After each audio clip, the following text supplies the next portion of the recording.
About Peng. This is about structure and how this is important in Tai Chi. So when we talk about Peng, it is the structure. What Guolin Ying had said, that was my teacher's teacher, was that when you do Peng, is basically the foundation and the conduit through which all other techniques work. So in order to do Peng, what I'm going to do is start with my feet hips width apart, relax my knees, and drop my chin, and then connect that stretch in the neck and in the lumbar part of the back with a gentle embrace. Right, so, and we want to do that very, very light. I used to teach exercise classes in a swimming pool, and one of the ways I used to tell whether or not I was doing it light enough was if I was doing Peng, I would be able to bring my hands in without making a ripple in the water. Right, so I haven't done ripples since I was young, but that was another thing. So that's the idea. So when I'm doing this here, I'm going to help Julie with this. So you can see here, first thing you want to do is make sure your wrists are straight, your elbows are down, and your head are relaxed. Now, her hips are forward, and you're going to come forward just a little bit here. There you go. And she just drops her chin just a wee bit. Now that's the idea. If she's got that gentle stretch, this here will be nice and full. And the fullness is not like a basketball. It's more like an exercise, like one of those exercise fitness balls, a little bit of squeeze. So like Julie pushes me here with both hands straight to my chest, and she does that. If she does it slowly, she'll actually feel a little bit of a give before the ball stops squeezing, right? So that's the idea. So she does that again, just straight in, and as she does that. Now, the other secret here to doing this is I have my elbow pointed at my hip. The Tai Chi Classics, let's turn here so they can see. This one's right over here. So, Tai Chi Classics, you keep your shoulders and elbows down, right? So, you notice as I do this, as she pushes, my elbow's pointed at my hip. As long as my elbow is pointed at my hip and I'm pointing at the wall behind her, so I've placed my yi or my intention at the wall behind her, like throwing a baseball. And as she does that, as long as I keep that structure in mind, I will be fine. I'm not going to collapse no matter how hard she pushes. Right? So,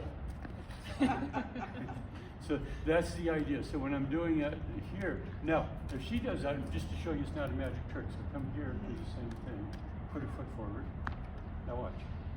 Just like that. Yeah. Turn your hip in here. Now step forward just a little bit more. There you go. Now point it behind you. Drop your elbow. Relax it down. How do we go? Okay. Now.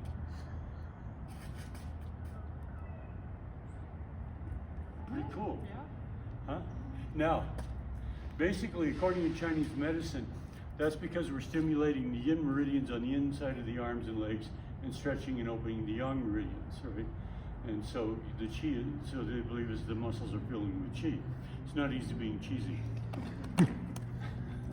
Okay, so when I'm doing that, that's the idea. Now, the other thing that's happening here is, go ahead and put your foot forward here. Just, I have a lot of my videos with this, with her in there. Okay, now so shift your weight forward. Now the next thing that happens is as she pushes me here, go ahead and put your hand here. As she pushes, I relax my hips. So my knee is above my ankle, and as she relaxes here, as she pushes, the more she pushes, the more I relax my hips. Right?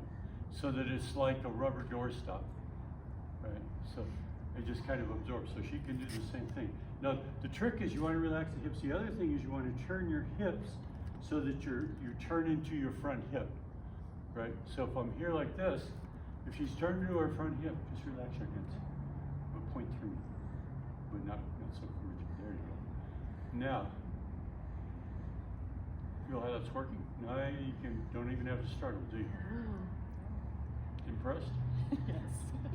That's our girl. So that's the idea. Now, So that's the idea. When all of the structure's that way, so like if I'm doing brush knee twist or anything with a front stance, I'm going to turn completely into that hip. All of my stances, my elbow is going to be pointed at my hip. You can actually see here, if she does this again, right, pushes here, as long as my elbow is pointed at my hip, I can stay there. Now watch what happens if I roll my elbow up.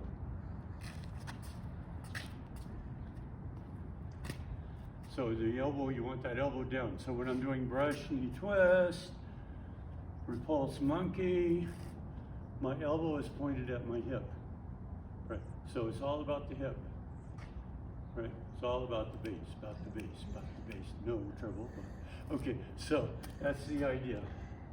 So when we're doing it, that's the idea. You want to be not rigid with pung, but kind of flexible. Some of the metaphors that are used is they say like buoying a boat by water.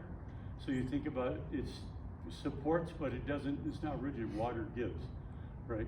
Another one that I like to use is like pushing a ball into water, right? If you push a ball into water, as you push it down, eventually, no matter how far down you push, it's eventually going to roll over your hand and come to the surface. And the same idea. The other is they will say like a surface of a drum. You know, so boom. So you got a bounciness to it. Okay, cool. Thank you.